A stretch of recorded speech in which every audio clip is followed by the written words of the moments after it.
بسم اللہ الرحمن الرحیم۔ تمام ناظرین کو السلام علیکم۔ ایک مرتبہ پھر ہم آپ کے پاس حاضر ہوئے ہیں۔ پہلے سب سے تو یہ کہیں گے کہ اپنا چینل کو سبسکرائب کریں اور بیل آئیکن کو جو ہے وہ ٹکا کے اس میں ہاتھ لگائیں تاکہ جب بھی ہماری ویڈیو آئے تو آپ کو ایک نوٹیفیکیشن جو ہے وہ مل جائے آپ کو۔ آج اصل میں بات کرنا چاہ رہا تھا کہ بہت عرصہ ہوا اور کئی سالوں کے بعد، یعنی 2002 سے لے کر آج تک تو میں ہوں بہاول نگر کے علاقے میں۔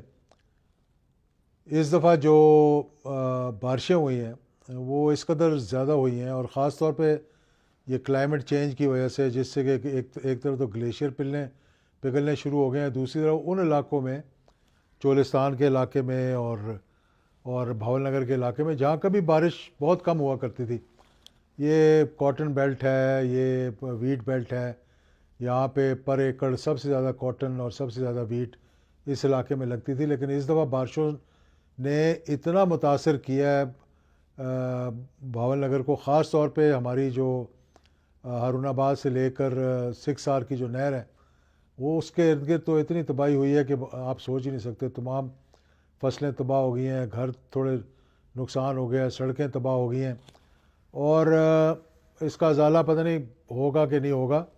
تخمینے تو لگائے جاتے ہیں لیکن کبھی معاملات جو ہے وہ پورے نہیں ہوتے۔ اوورآل بات کروں گا میں پاکستان کے حوالے سے کہ جو اس دفعہ بارشوں کی وجہ سے، سیلاب کی وجہ سے خاص طور پہ جو علاقے متاثر ہوئے ہیں، وہ خیبر پختونخوا کے اندر بنیر، سوات ویلی، پشاور، نوشہرہ، مردان، چارسدہ اور اتنے علاقے وہاں کے، اور مزید بھی علاقے ہیں جہاں پر ابھی تک 400 تقریباً 80 کے قریب اموات ہو چکی ہیں، اور تقریباً 4000 کے قریب گھر جو ہیں وہ تباہ ہو چکے ہیں۔ یہ تو حال ہے خیبر پختونخوا کا۔ اب آپ آ جائیں پنجاب کی طرف۔ سیالکوٹ، لاہور، راولپنڈی، کسی حد تک قصور، پاکپٹن، بہاول نگر، ان علاقوں میں بھی سیلابی کیفیت ہے۔ پھر کراچی، حیدرآباد اور میرپور خاص، ان علاقوں میں بھی سیلاب سے، کراچی تو ایسے لگ رہا تھا کہ جیسے ہم سمندر کے کنارے پہ، لیکن خود ہی سمندر بن گیا، اور بسیں اور گاڑیاں بیچ میں دھسی ہوئی تھیں۔ اسی طرح گلگت بلتستان میں بھی، اور 9 لوگوں کی اموات ہوئی ہیں اور 211 گھروں کے نقصان ہوئے ہیں۔ اب مسئلہ یہ ہے کہ دیکھیں کیا وجوہات ہیں اس کی۔ ایک وجہ تو یہ ہے کہ ہم نے جنگلات سارے کاٹ دیے، تباہ کر دیے، ہم نے انوائرمنٹ کا خیال نہیں رکھا، ہماری دھواں دار گاڑیاں چلتی ہیں، مطلب اسموگ آ گئی ہے۔ اسی طرح سے بارشیں جو ہیں وہ اس طریقے سے ہونے لگ گئی ہیں کہ جس علاقے میں، جیسے میں نے کہا چولستان میں کبھی بارش اکا دکا بارش ہوتی تھی پورے سیزن میں، لیکن اب اتنی بارش ہوئی ہے کہ 16 گھنٹے لگاتار بارش ہوتی رہی ہے اور علاقے تباہ ہو گئے۔ اب اس سے پہلے کہ میں آؤں کہ ہندوستان نے پانی کھولا، لیکن اس سے پہلے میں یہ کہنا چاہوں گا کہ جب ہم ریزروائر نہیں بنائیں گے، جب ہم پانی کی سٹوریج نہیں بنائیں گے، جب ہم کالا باغ ڈیم نہیں بنائیں گے، اس سے بہت تکلیف ہوتی ہے، کیونکہ ہندوستان نے ایک مرتبہ یہ کہا تھا کہ ہم پاکستان میں کالا باغ ڈیم بننے ہی نہیں دیں گے۔ کیوں نہیں بننے دیں گے؟ کہ پاکستان کے اندر ریزروائر نہ ہوئے، پاکستان کو فائدہ نہ ہو، اور اس کے لیے ہمارے جو ایجنٹ ہیں وہ ماشاءاللہ بڑے متحرک ہیں، اور ہم ان کے ذریعے یہ کام کروائیں گے، اور وہ کام یہی ہوا کہ کچھ سیاست کی نظر ہو گیا اور کچھ پولیٹیکل پارٹیز کی نظر ہو گیا، اور مارشل لاء کے دوران جو یہ بن سکتا تھا تب بھی یہ سیاست کی نظر ہو گیا۔ جنرل ضیاء الحق شہید کے زمانے میں بھی مخالفت ہو گئی، اور جنرل پرویز مشرف کے زمانے میں بڑی سخت مخالفت ہو گئی، یہ نہیں بن سکا۔ اور پولیٹیکل پارٹیز میں تو اتنا دم ہی نہیں ہے، نہریں ہی نہیں بنا سکتے، تو یہ ڈیم کہاں بنائیں گے؟ ان کا تو یہ حال ہے کہ کسی کا پانی اگر ہم نہیں بھی روک رہے تو وہ یہی کہے گا جی یہ نہر بن جائے گی تو ہمارا پانی جو ہے وہ کہیں اور چلا جائے گا۔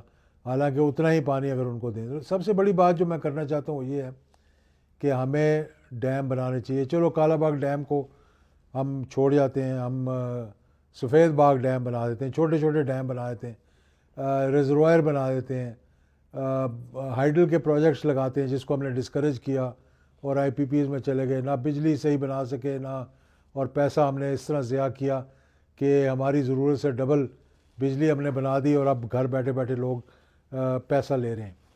تو یہ چیزیں جو ہیں یہ غور طلب ہے تمام حکومتوں کے لیے. لیکن جو بات میں یہاں کرنا چاہتا ہوں, اور وہ میں کروں گا تو خیر لوگ کہیں گے, لیکن اس کو ذرا چیک کر کے دیکھیں کہ کچھ حکمرانوں کی بھی غلطیاں اور غلط کاریاں ہوتی ہیں, کچھ عوام کی بھی غلطیاں ہوتی ہیں جس کی وجہ سے سزا ملتی ہے. اور اب 10 مئی کے بعد تو عوام اور ان سے ہٹ کر پہلے بارشوں نے, گلیشیئرز نے پگھل کر ہمارا برا حال کر دیا, اور اب ہندوستان نے جو اپنے ڈیم جب کھولے ہیں کہ ہمارے وہ دریا جو سوکھ چکے تھے, راوی ہو گیا, ستلج ہو گیا, ان میں بھی پانی انہوں نے چھوڑا ہے پیچھے سے, اور وارننگ دے کر چھوڑا ہے. لیکن جب پانی چھوڑا ہے تو پل کے پل ہی بہہ گئے, اور کوئی اس کے لیے ہم نے بندوبست نہیں کیا ہوا تھا, ہم نے کوئی ڈیم نہیں بنایا, کچھ نہیں بنایا. اور پھر سب سے بڑی بات یہ ہے کہ کوئی زمین نہیں چھوڑتے ہم. یعنی یہ روڈا کا پروگرام شروع کیا تو دریا کے اندر ہی بنانا شروع کر دیا, دریا کے راستے بنانے شروع کر دیے, اور پھر لوگوں کو نعرے لگا کر کہا جاتا ہے جی یہاں سے آپ نقل مکانی کر دیں. تو غریب آدمی جو چھپر میں رہ رہا ہے وہ کدھر جائے گا؟ اور یہ جو ریئل اسٹیٹ والے ہیں, جو ریئل اسٹیٹ کا کام کر رہے ہیں, اللہ تعالیٰ ان کو, پہلے تو انہوں نے ساری گرین ایریاز پاکستان کے اندر ختم کر دیے ہیں جہاں پر یہ ہماری ایگریکلچر ہوا کرتا تھا. بڑے بڑے شہروں کے ارد گرد انہوں نے تمام سوسائٹیاں بنا دی ہیں, اور اب یہ ہے کہ راوی کے اندر بھی اور راوی کے باہر بھی وہ یہ سوسائٹیاں بنا رہے ہیں. اور بجائے اس کے کہ ڈیم بنانے کے, یہ ہاؤسنگ سوسائٹیز کو انکریج کر رہے ہیں. اور وہ جو اب میں اس کے بارے میں کیا کہہ سکوں کہ تمام حکومتیں جو ہیں ان کے زیر اثر ہیں, کیونکہ یہ اتنے طاقتور لوگ ہیں کہ ان کے آگے کوئی بول نہیں سکتا. اب ہندوستان کو یہاں بیٹھ کر ہم بلیم کریں کہ انہوں نے پانی کھول دیا, اور خیر انہوں نے شاید کوئی 10 مئی کا بدلہ لیا ہے, تو یہ ماضی میں بھی ہوتا رہا. لیکن جو بات سوچنے کی ہے وہ یہ ہے کہ مجھے یاد ہے, مطلب اپنے ہم چھوٹے ہوتے ہوئے, کہ 1976 کے اندر سیلاب آیا تھا. ذوالفقار علی بھٹو صاحب کی حکومت تھی اس وقت, اور میرے والد صاحب کور کمانڈر تھے. ان علاقوں میں یہ جب مظفر گڑھ, کوٹ ادو, ملتان, یہ پورا شہر ڈوب گئے تھے, اور پورے پاکستان کے اندر سیلاب آیا تھا. پھر 1977 میں 5 جولائی کو مارشل لاء لگا.